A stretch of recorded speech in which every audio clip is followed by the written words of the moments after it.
What if I told you that you are not losing years because of age, but because of undisciplined thinking? What if the exhaustion you feel is not from hard work, but from emotional chaos, wasted time, comparison, comfort addiction, and lack of purpose? Most people don't need more years. They need more control, more clarity, more alignment.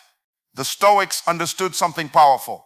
Life is not stolen by fate. It is surrendered by reaction.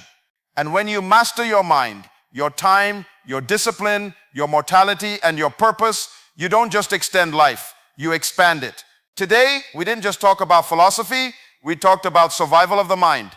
You cannot control events. You cannot control the economy, the weather, the opinions of people, or the behavior of those around you.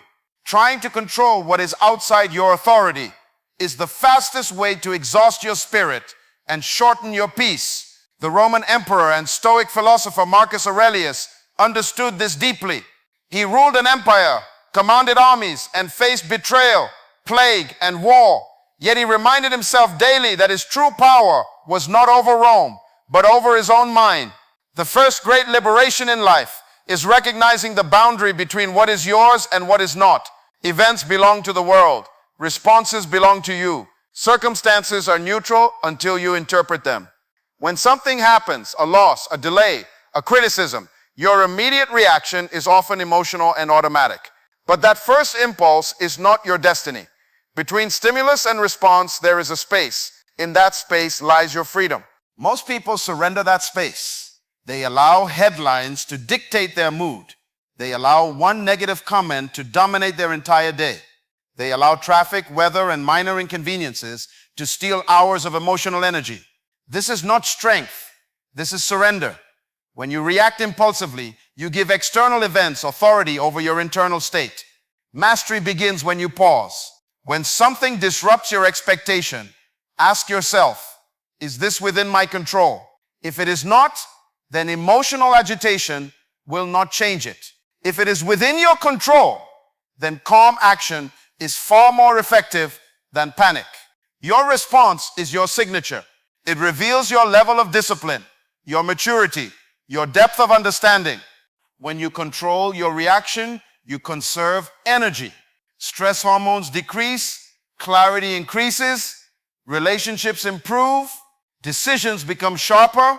Over years, this discipline compounds into resilience. Instead of being tossed by every wave, you become the anchor.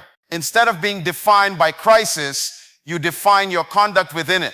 Control is not about suppressing emotion, it is about directing it. Anger can become resolve. Fear can become preparation. Disappointment can become strategy. But this transformation only occurs when you accept that the event itself is not the enemy. Your unmanaged reaction is equally powerful is the understanding that your thoughts are not facts. The Greek Stoic philosopher Epictetus taught that people are disturbed not by things, but by the views they take of them. This insight alone can reclaim years of mental suffering. A thought appears in your mind. I am not good enough. Another thought whispers, they are against me. Another declares, this failure defines me. But a thought is merely a sentence your mind produces. It is not evidence. It is not law. It is not destiny. Yet most people treat thoughts as unquestionable truth. Your mind constantly interprets reality. It fills gaps with assumptions. It predicts outcomes without proof. It exaggerates threats and minimizes strengths. When you do not examine your thoughts, you become a prisoner of them. Anxiety grows from imagined catastrophes. Resentment grows from assumed intentions. Insecurity grows from distorted comparisons. Mental discipline requires interrogation. When a negative thought arises, ask, is this objectively true? What evidence supports it? What evidence contradicts it? Could there be another interpretation? This process weakens irrational narratives. It restores perspective. Your perception shapes your emotional experience. Two people can face the same setback. One sees disaster. The other sees instruction. The event is identical. The interpretation is different. That interpretation determines stress levels, decision quality, and long-term outcome. By separating yourself from your thoughts, You regain authority. You realize that you are not the voice in your head. You are the observer of that voice. And once you observe it, you can challenge it, redirect it, refine it. You begin to replace destructive narratives with disciplined reasoning. You begin to respond to life instead of reacting to imagination. Time is the only asset you truly own, yet it is the one most carelessly spent. Money can be recovered. Reputation can be rebuilt. Health can sometimes be restored. But time, once released, never returns. The Roman Stoic philosopher Seneca warned that life is not short by nature. It becomes short because we waste much of it. People complain about having too little time while simultaneously surrendering hours to distraction, gossip, comparison, and meaningless pursuits. Every day you wake up with a limited supply of moments. You cannot increase the quantity, but you can elevate the quality. When you give your attention to trivial matters, you are not just losing minutes, you are fragmenting your focus and weakening your purpose. Attention is life in concentrated form. Wherever your attention goes, your life follows. Many people live as though time is abundant. They postpone dreams, delay decisions, and tolerate environments that drain their spirit. They say someday with confidence, assuming they possess an unlimited reserve of tomorrows. But postponement is silent theft. It steals potential quietly without alarm. The hours become days, the days become years, and suddenly regret replaces opportunity. Guarding your time requires intentional boundaries. Not every invitation deserves acceptance. Not every argument deserves participation. Not every notification deserves a response. When you say yes to everything, you dilute your effectiveness. When you protect your schedule, you strengthen your direction. Focus multiplies impact. Time discipline also demands clarity of priorities. If you do not define what matters most, lesser things will dominate your calendar. Urgent tasks will overpower important ones. Noise will replace meaning. Reflection becomes rare. Growth becomes accidental rather than deliberate. The Stoic perspective demands conscious living, measuring actions against long-term values instead of short-term impulses. The awareness of time scarcity sharpens decision-making. When you recognize that every hour spent is an hour exchanged from your finite life, you begin to evaluate differently. You become selective about relationships. You become deliberate about habits. You become protective of mental energy. This awareness does not create fear. It creates focus. It removes triviality and amplifies intention. Parallel to guarding time is embracing discipline over comfort. Modern culture worships ease. Convenience is celebrated as progress. Yet comfort, when unexamined, weakens character. The Stoics practiced voluntary discomfort to strengthen resilience. They chose simplicity even when luxury was available. They exposed themselves to controlled hardship to prepare for uncontrollable adversity. Comfort seduces gradually.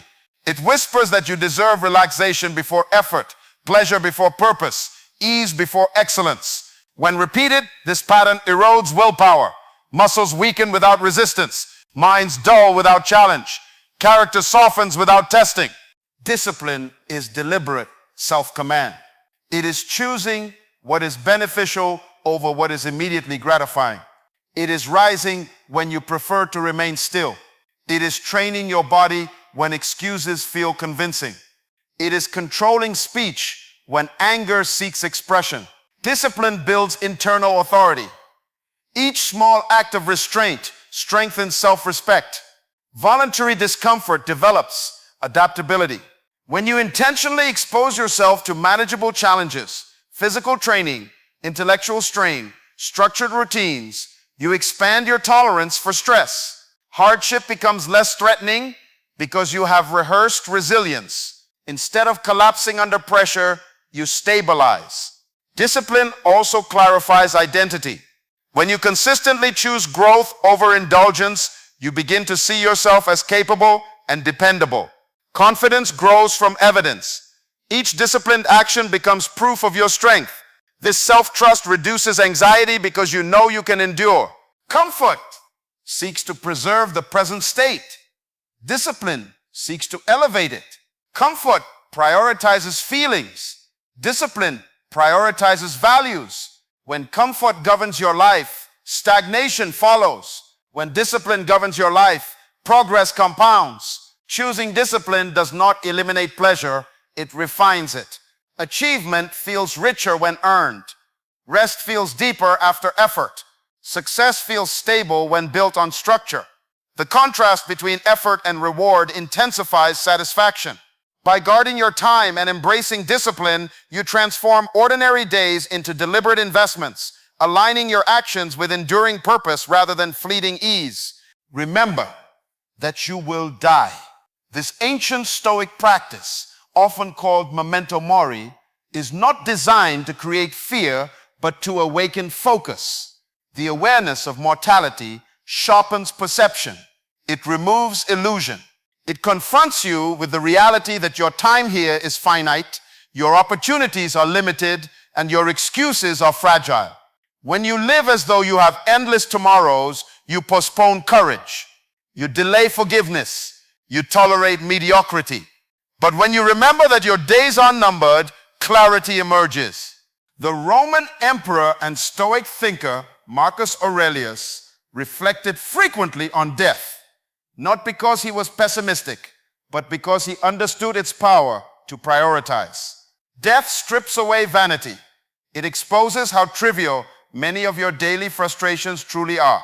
The argument that consumes your thoughts loses significance when measured against the brevity of existence. The need to impress strangers fades when confronted with the certainty that both you and they will one day be gone. This awareness transforms behavior. You become less concerned with temporary applause and more committed to lasting integrity. You speak more honestly because you recognize that silence wastes time. You act more boldly because hesitation costs life. You forgive faster because resentment is too heavy to carry toward an inevitable end. Mortality becomes a compass, pointing you toward what matters. Memento mori also reduces fear.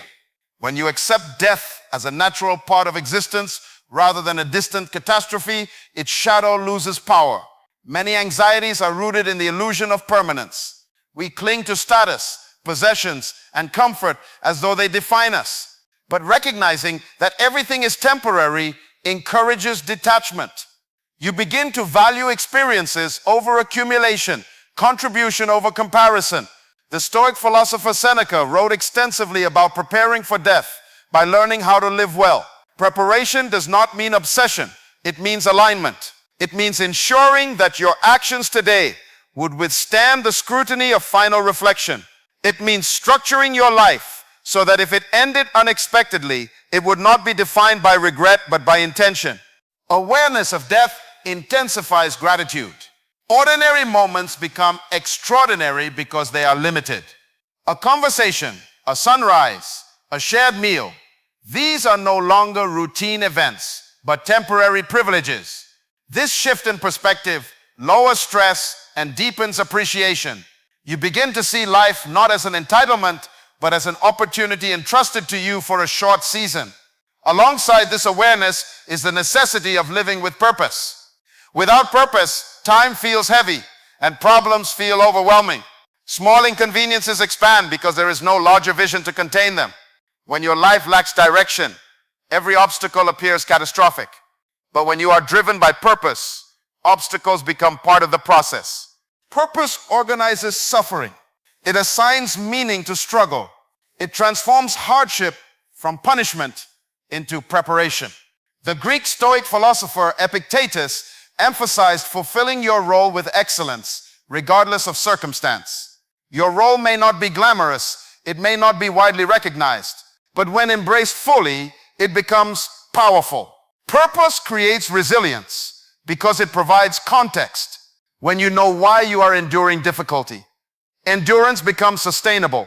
Athletes tolerate pain because they see the championship. Entrepreneurs accept risk because they see the vision. Leaders absorb criticism because they see the mission. Purpose narrows focus and filters distractions. It also reduces comparison. When you understand your assignment, you stop envying someone else's path. Their success does not diminish your progress because you are not competing for the same destination. Clarity about your calling strengthens identity. You become anchored in contribution rather than validation. Living with purpose requires reflection. It demands that you ask difficult questions about your values, strengths, and responsibilities.